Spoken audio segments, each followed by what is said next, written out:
So I guess I want to start by bringing you back to when you're playing hockey and you're kind of deciding on colleges, probably looking at different recruiting options. What was some of the things that made you choose Air Force, made you choose that path, and that you decided, hey, this is the right situation for me? Yeah. So like young, I definitely had some room to develop for hockey, and talking to schools and just hopeful that I could get somewhere, and you reach out to schools reach out to you, and actually I saw my brother went to Florida State, and I saw that, and I saw kind of the person that it could make you become, and maybe the lack thereof in that sense, that you just have so much free time and it's your first time away from home, and a lot of kids make mistakes, and I didn't really want that. When I'd go and visit my brother, it was too loose for me. I thought I wanted more regiment, and so I reached out to Air Force, and I went to a prospect camp when I was 17, and I fell in love with the place. It was awesome, and then you hear all the honor and legacy and tradition behind it, and you get the opportunity to serve your country at the end, and it was just a slam dunk for me. And then, not to mention the friendships that everyone talks about and the bonds that you make and the person that you become on the other end. But at that time, you make the decision, and I don't know how much you were thinking about pro, and obviously you're thinking about serving afterwards, but at that time, no one was playing pro hockey. So, I mean, take us through the fact that you kind of maybe committing there, knowing pro hockey's not going to be something that you end up doing. Yeah. I mean, like, you have your priorities at the time, and I committed there kind of full well knowing my hockey career would come to an end after 4 years, and I'd go and I'd serve, and I was happy to do it, and I still am. I'm excited to serve, but President Trump got in office and signed a bill that allows Service Academy graduates to delay their service and play pro sports if the opportunity's there.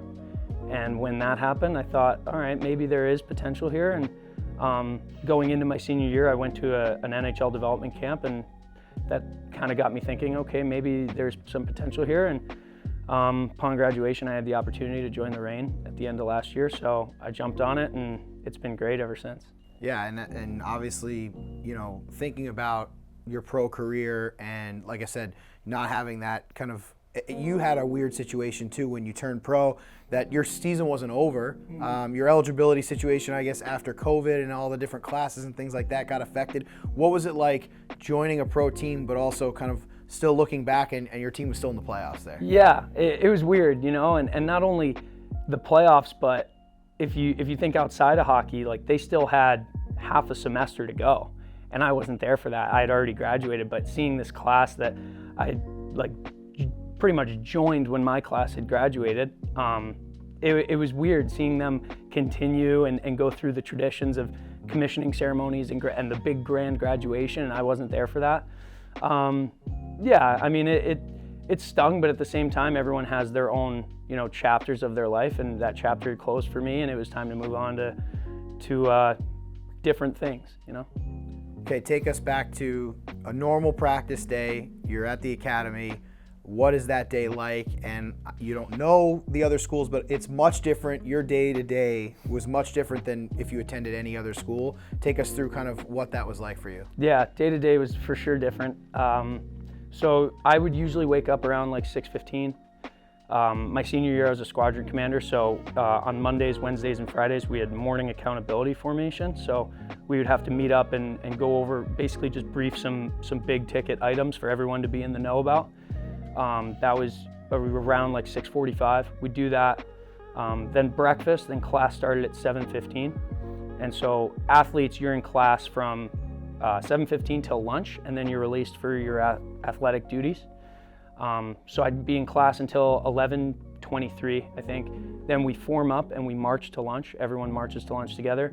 You have 20 minutes to eat, family style. They just bring out trays, everyone passes it around. You eat, and then when that's over, occasionally you'll have a briefing. Whoever is the speaker that day or whatever they have planned. You have your briefing, you go down, you practice, and then lift, practice, treatment, video, all that stuff will take you to around 7. And then by 7 o'clock, you're racing up to eat dinner, get your homework done, try to get in bed as early as you can, but it didn't happen too much where I was in bed before midnight, I'd say. So a lot of things to do in a short amount of time. How did you kind of prioritize your schedule and work through all those different priorities? Yeah, well, I mean, that's what the service academies are all about. Everyone compares it, and I think it's funny. They compare it to, like, you get there, your 4 years are basically they're just firing a fire hose at you, and you have a Dixie cup, and you just got to catch the important stuff in that cup, and you're not going to get it all. You're not going to succeed in everything, but that's what they want you to learn, is that you have to prioritize. It's all about time management, figuring out what the most important things are and what you can succeed in, and not doing everything 50%, but doing the important stuff 100%, making sure that that's signed, sealed, delivered, it's proper, it's professional, it's accurate, and then just trying to get everything done and knowing that you're going to fail.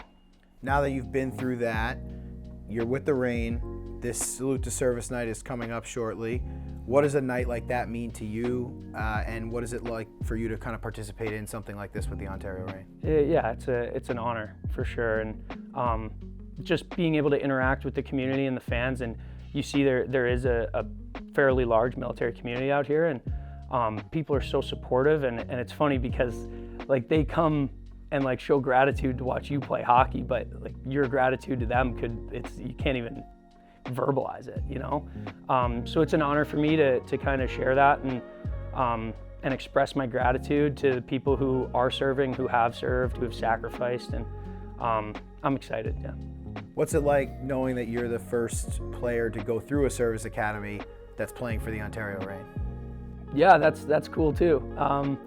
It's I don't even know. It's an honor, and I just kind of want to make the Air Force Academy look good and show the kind of people that they can produce, and just try to be a man of character and integrity and a consummate professional, and demonstrate the kind of the level of people that these service academies really create.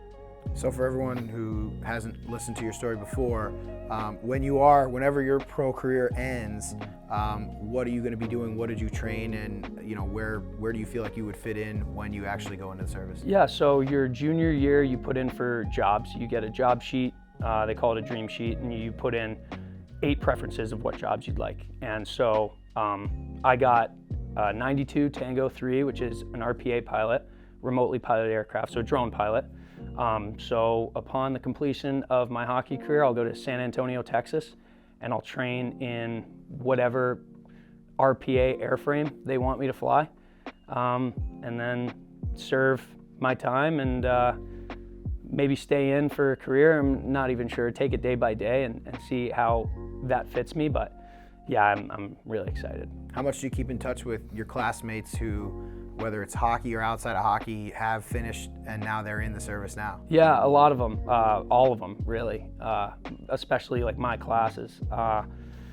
They're all doing great and they love it and they're getting really cool experiences. You got some guys that are still in Colorado, one guy's in North Dakota, Utah, some guys are in grad school, so they're all over the place. They're doing some pretty cool things.